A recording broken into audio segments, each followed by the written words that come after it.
Hi, everyone, and welcome to Lecture 3 in Action Research, all about how to identify your focus and some strategies that you can do when you are working on developing your action research plan and the beginning stages of your project.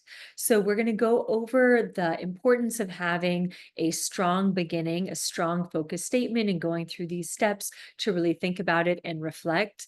We are going to go through your reconnaissance strategies that you can use to reflect and think about the issue that you have and some of the different theories behind it, talk about how to focus you and refine your focus statement, and then go through some of Sager's tips. He has some really helpful strategies for you as well. Okay, so the importance of a meaningful focus statement. So you might have an idea or a few ideas for your topic for your action research project. So in this lecture and in this chapter this week, we're going to go from topic to a more developed and well thought out research context, problem, and issue that you are going to talk about to make it a bit more meaningful and really connect it to your teaching practice and situate it within the broader context that is impacting it. So we are going to go through the steps there for your reflection, how you can explain and describe the issue, and then how you build on that to develop your action research plan. Okay, so now, and of course, Mills has a checklist, as you're probably getting used to. He offers up these checklists that are really helpful just for you as you are refining each part of your stage of your plan. So once you start thinking about a topic that will be the focus of your action research, and when you're applying this to a case study as well, you'll be going through these same steps. So it needs to be related to teaching and learning. And when we're reflecting about issues that affect teachers today, many of them are outside of teaching and learning. They're sort of on the periphery, things that are related to maybe the curriculum that you are using, things like perhaps like the scheduling that you have, things that are related to perhaps your teaching team, some of those things that you need to negotiate outside in order to be able to fully engage in your teaching and learning. So making sure that your focus is on your teaching and your learning, those things that are in your locus of control as a teacher. And not just as far as improving yourself as a teacher, but improving yourself as it relates to the impact that you have on students. So as we're doing the readings, I know I'm thinking about, you might be thinking about some strategies that teachers might want to do just to better it themselves. However, once you have your focus in action research, it needs to have that output as well. And then, of course, something that you're passionate about, and then an issue that you would like to change or improve or address in your practice. And even when, I think that sometimes we hear in research or we use the term a problem, you can reframe that and think of it as an issue. So you might have, and you'll see in some of the case studies that we're going to look at, really strong teaching, really strong pedagogy, really great learning happening, but there's still maybe an issue in there that you want to work on, explore, investigate further. So that could be a helpful reframing if you're struggling to think of a problem as you are going through this process. But these are the checklists that you can come back to when you are considering a topic or a focus. Does it meet these criteria? So we have the 4 criteria here, and Mills also has a little protocol that you can go through, the statement observation strategy, on page 55 if you want to see the examples. He goes through several examples there. So this can be useful as you are starting to think about the issue or the topic or the phenomenon that's happening that you want to look into. So with this, you make a statement or an observation about something that's happening with your class, with your teaching, with your lesson.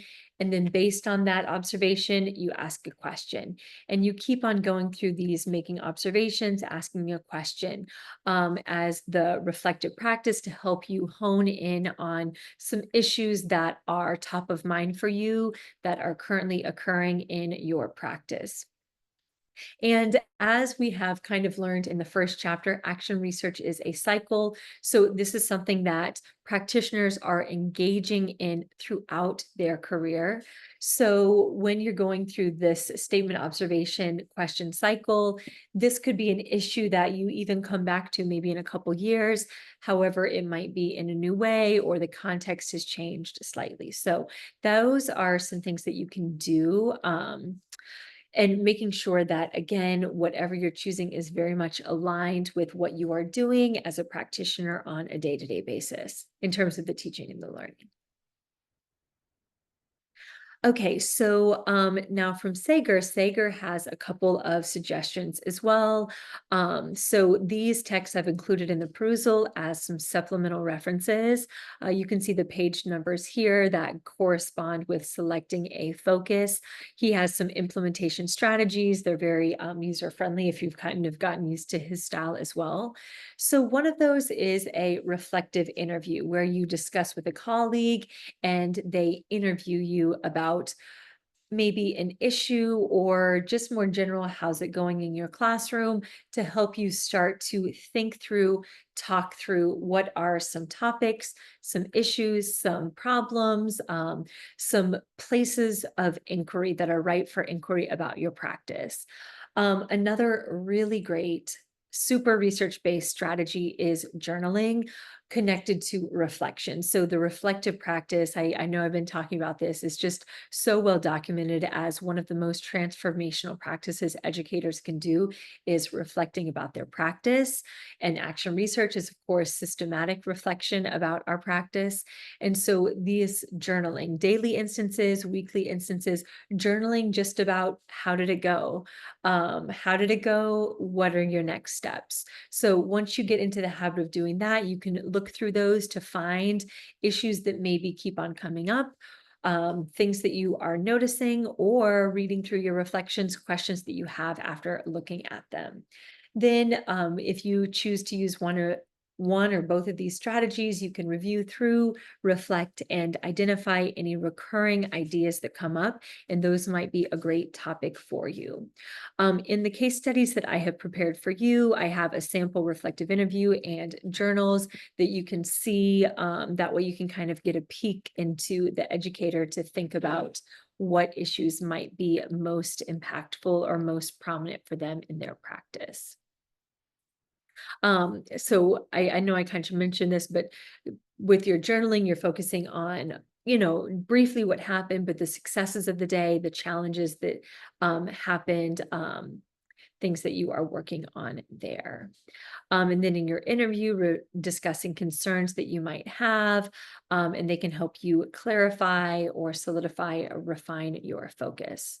So those are some engagements that you can go to determine your focus. So now once you have a focus or maybe a couple that you are considering, you are going to go through this process to dive deeper and try to understand and gain insight into your focus. So this reconnaissance, in here, connaît is the French word for knowledge, and reconnaît is the French word for like recognize. So this idea of going back and looking back and recognizing within your own focus and topic what insight you already have. So a lot of this work, this thinking through the front part of your study, is so foundational to coming up with the plan before you even collect any data. This part is so rich. We call this in research like the front matter of your paper. And so all of the insights that you gain from going through this process will be included in your final action research paper and really inform and set the tone for everything. So it's really important. So, and this is, I put the page number here for Mills. So when you are going through this reconnaissance stage, starting off with self-reflection, this is when you either, if you've done the journal, if you've done the interview, or if you are just, thinking, there's so many different modes that you can use for this. You could do a voice record, you could do a video. Of course, it would just be for you, a video for you to do. I've had a lot of students who use like Canva or make like a mind map. They might use Canva to make like a virtual kind of mind map or board on there, have a collection of GIFs, memes, pictures, quotes, writing about the topic that they're thinking about. So as you start to think about this, think about, based on the issue that you have chosen or your focus, what educational values do they reflect that you hold? What are your educational values? You might even do a value statement for yourself. What do you believe about education? So your values, your beliefs, and then the theories that you have that are guiding your practice. And these are what we call tacit theories, or our personal theories that we have about our work. Now, next week in chapter 4, we're going to get into the literature. We are going to look into other scholarly theories and related literature. But your tacit theories, your personal theories, your informal theories are different. That is what you believe is the cause or the reason for whatever issue that you are noticing in your classroom. And I've heard a lot of people talking so far in the perusal about biases, personal biases, and your personal theories would, in many cases, align with with the phenomenon that you're talking about there. So as educators, we notice things happening in our practice all the time, but we too often don't take a moment to pause and reflect, what assumptions or theories do we have about why this is occurring? And so this could be related to our ideologies about the world.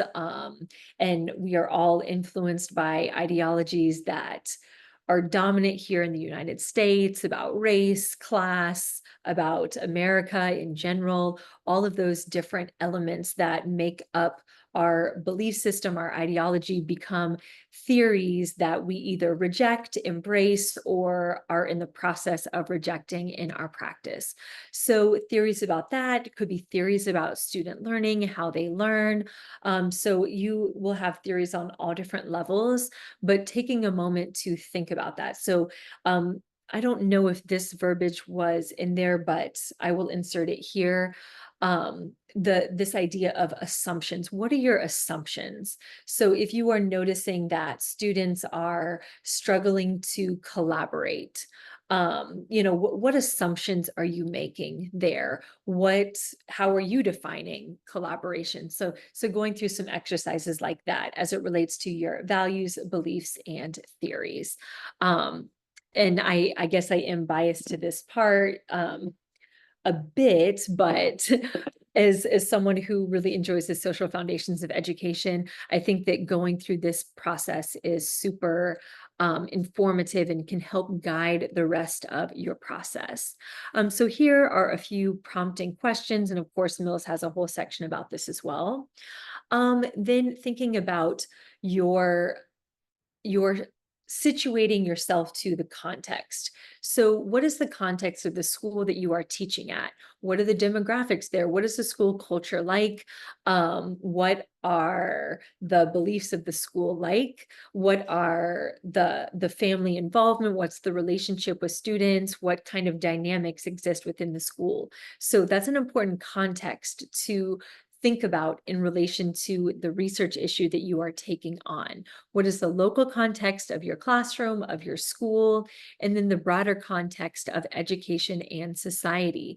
Maybe it's related to some policies happening now. I know that there's some issues that some educators might be facing with book bans or threats of narrowing the curriculum. A lot of us are facing the context of increasing testing and pressure for students to do well, context of maybe secondary education, college, access to jobs and careers. So some of those broader contexts might inform your study. Historical context that are shaping your research issue, your values, your beliefs, and your theories. So these can be both on a broader scale, the historical context that shape your research issue.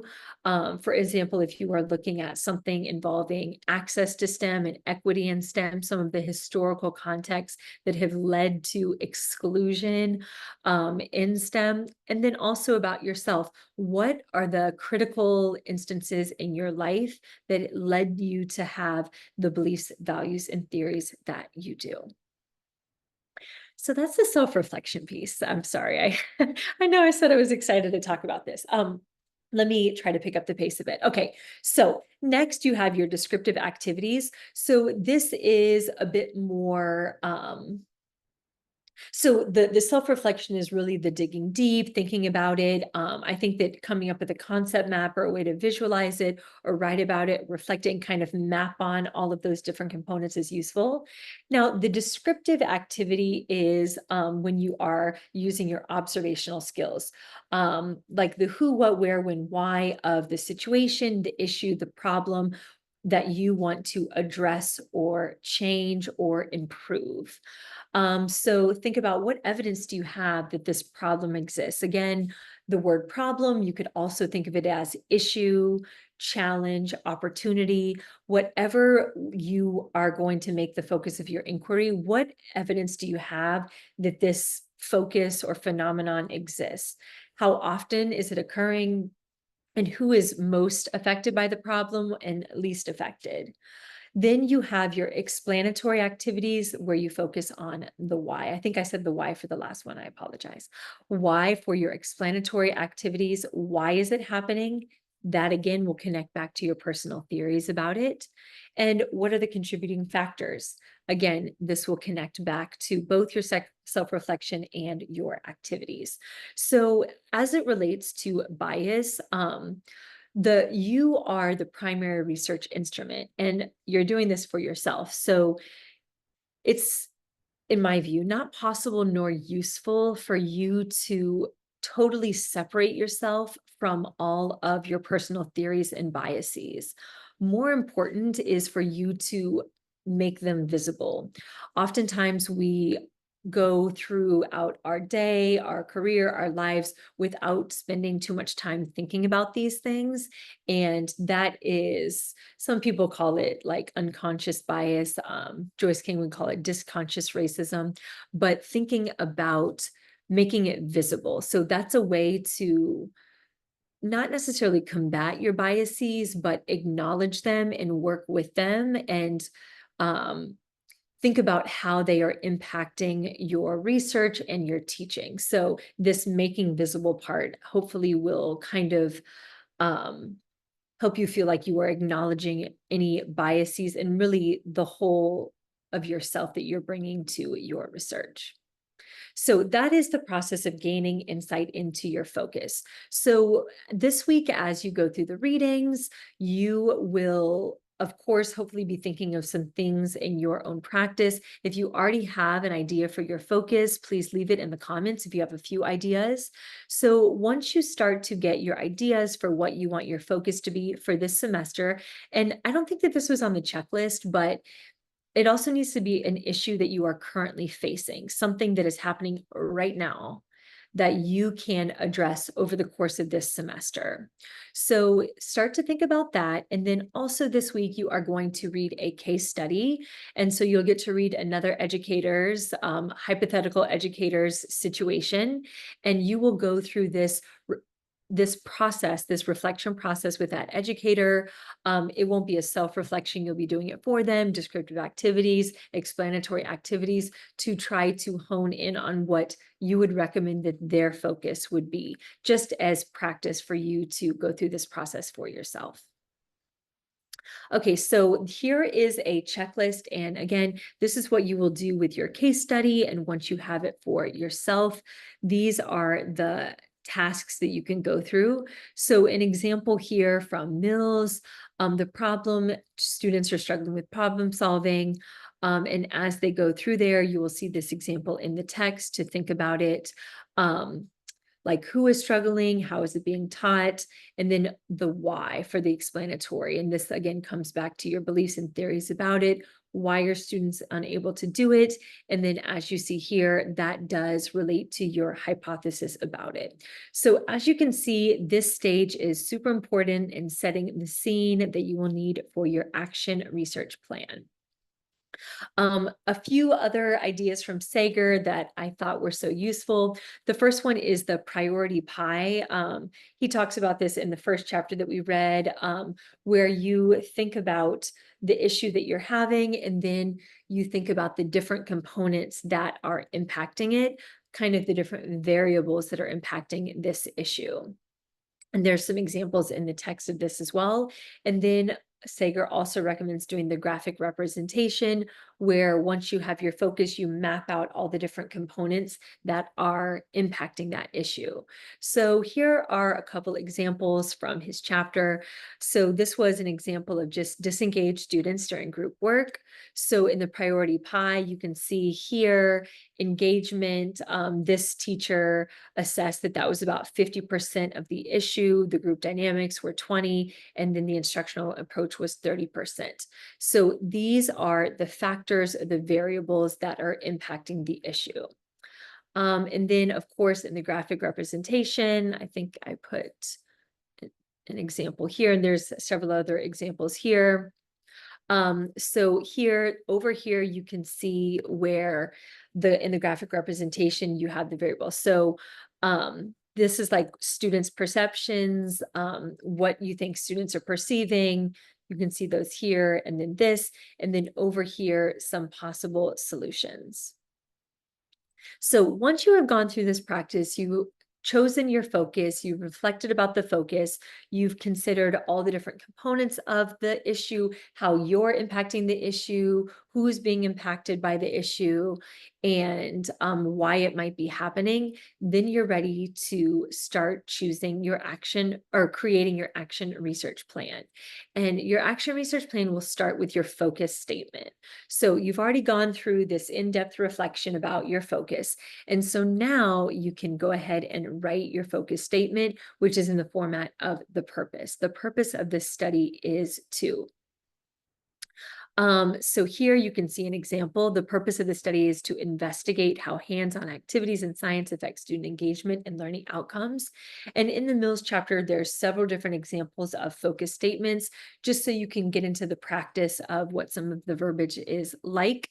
You can also think about it in terms of the relationships between variables. What is the impact of on whatever measure of student engagement, student learning, student mastery? You can also think of it like that. So some of your purposes might be to investigate, to describe, to understand what is the impact of.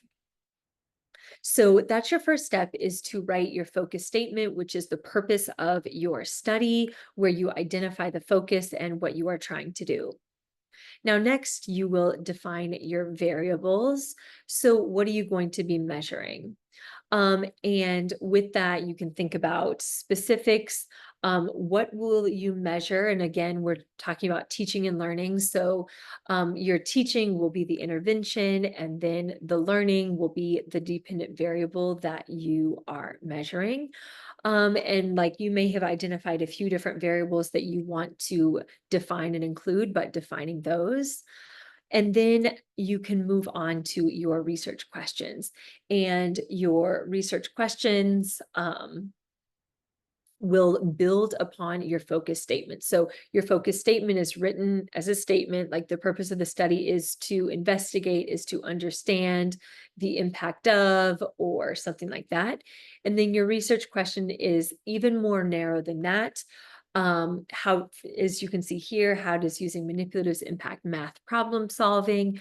Or you might say, what is the impact on math manipulatives on problem solving as measured by, if you want to come back to your variables. So then after that, it is important that you describe your intervention. This is your independent variable. This is the change that you are implementing. So this is something to start thinking about as well, and something that you will practice with the case study example. So after you've chosen your topic, your focus area, you will go through the reflection process, think about all the different factors that are impacting it, and then write your focus statement. Now, you're going to need to think of an intervention that you want to do. This is a change. This is a shift in your instructional practice that you are going to implement to try to address the issue or the problem that you have identified. So that's something to start thinking about. Now, this intervention, and a few people asked some great questions about this in chapter 1. The intervention could be something that already exists, but it needs to be new to your practice or new in this context. You need to be trying something new to you in a new way to address the issue that you have. And so that is something to be thinking about this week. We will also get a chance next week too, when we do literature, to kind of refine your intervention. And some of you might already have ideas too. So this could be a variety of different things. It might be flipping your classroom. It might be a new method to teach vocabulary for your students. It might be trying an intervention for problem solving. If you have something for an engagement, it might be an intervention in that way. So your intervention is the pedagogical shift that you are going to implement to address the issue that you have identified as the center of your focus. And then the last step in an action research plan is to establish a timeline and data collection plan. Now, the chapter 3 goes through all the steps about how to do this. And we are going to do this, but not this week. So this week, we're going to focus on understanding chapter 3, reading our supplemental texts, and then looking at the case study to practice going through the reconnaissance process for the focus statement. So we are going to focus on that and then practice with the case study, coming up with a focus statement, and then going through the rest of these steps. So you will be writing your own action research plan, and I think that that is due in a couple weeks. So we are going to read this, digest this, apply it to the case study.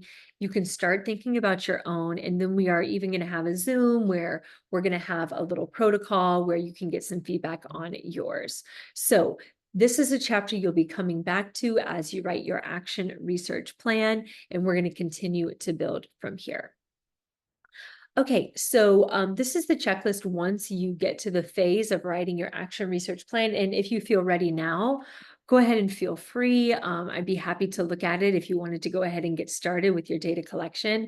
But we're going to do a whole chapter in lecture 5 about data collection. So we're going to hold off till we do that. So these are the steps. And again, you can start testing out some different ideas for your focus, and then you will apply this to your case study just to get a feel for what this process is like. Okay, well, I look forward to hearing your thoughts and your ideas in your case study and in the reflection questions for this week. They're going to be tailored to start getting you into thinking about this process so you can start to engage as you build up to writing your own action research plan in a few weeks. Bye.